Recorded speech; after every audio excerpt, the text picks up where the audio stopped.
I thought the best way to kick off tonight's episode was to meet with a friend for coffee. She left her corporate existence for one of the best food jobs on the planet. I got the chance to spend some time with a very cool individual. Her name is Lorraine Elliott, and she is better known as Not Quite Nigella. She has a food blog. She's one of the premier food bloggers in Australia. She has about 250,000 individual followers who absolutely love her all the world around. And I'm making something with her today. So Lorraine, I'm so happy to have you here. I'm so excited to be here. Great. And what are you going to be making for us today? So we're going to be making ricotta and kale balls. Okay, great. That sounds delicious. So vegetarian? They are vegetarian, but it doesn't taste like you're missing out on anything. Do you mind doing a bit of chopping and grating? Not at all. Okay. Put me to work, please. Okay, so I'm going to get you to grate the garlic and chop half a red onion. I like cooking where you don't have a lot of pans to clean up. Yes. Because I don't like cleaning. Are you a messy chef? I'm not messy, but I like easy. Like if it's easy, then I'm into it. So you're teaching me as well, is getting me to do all the work.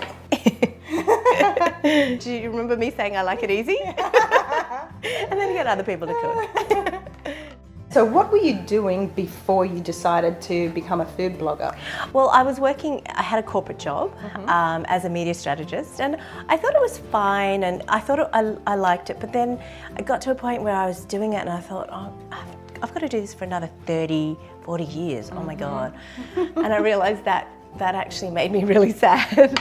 Yeah, it dawned on you, didn't it? Yeah, and then, sometimes you just think, well, maybe I should just try something new, but it wasn't really a conscious decision. Like back then, blogging wasn't a job, so you didn't even think that you could make money off it. And so I just started it with no sort of ideas of it becoming my job, but it ended up being the best job you could ever dream of. And we're so glad she did. I find it very therapeutic cutting vegetables. Do you? Yeah. I wish I did. I don't. If I had a sous chef that would do that, I'd be very happy. Yeah, it'd be nice. Yeah. I'll be your sous chef. Will How you? about that? Yeah, we'll go on the road together, make it a bit of a road show. Excellent. Does that mean I have to clean?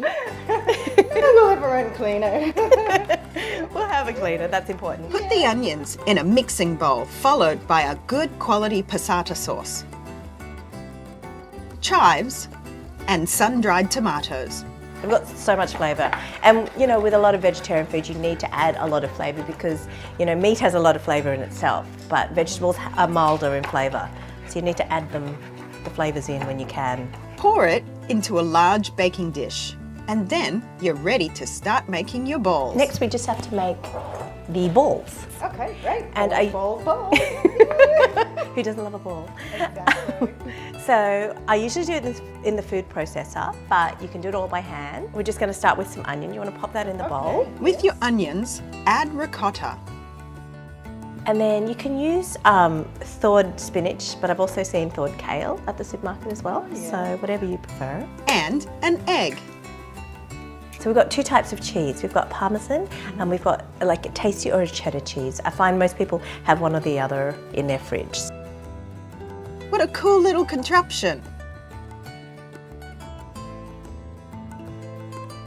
And now it's time to get my hands dirty. Nice and mushy. Yes, mush it well. Oh, I love that. That looks That good. is so pretty.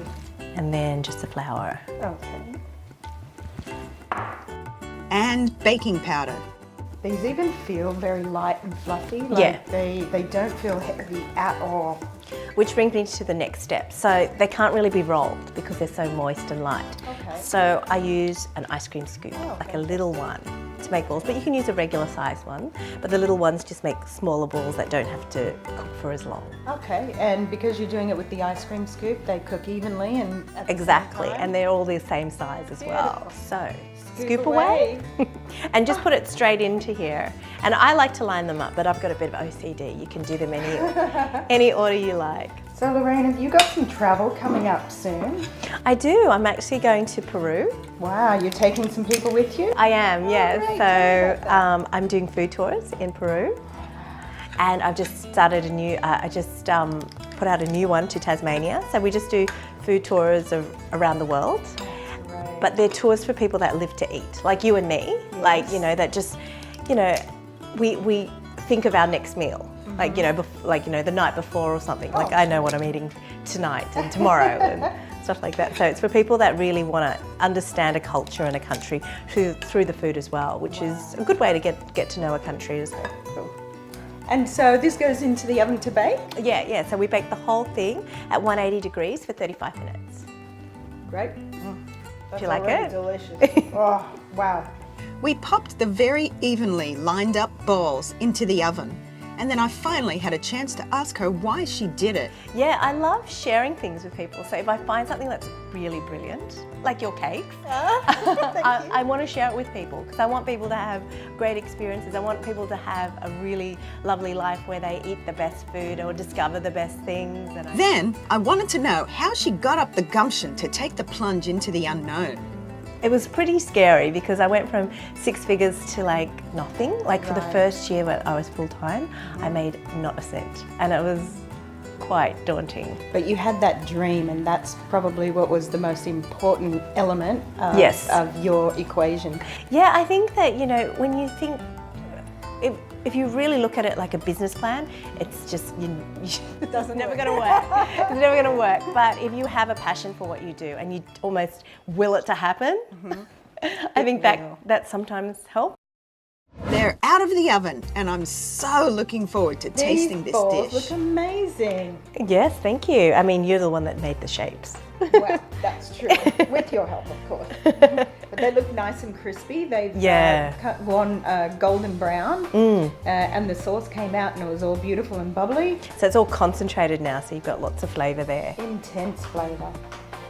Interior designers always say that you shouldn't have a pair, but 3 of something to be aesthetically pleasing.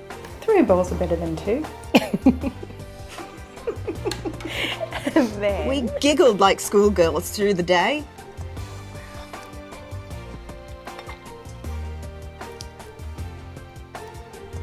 Do you like it?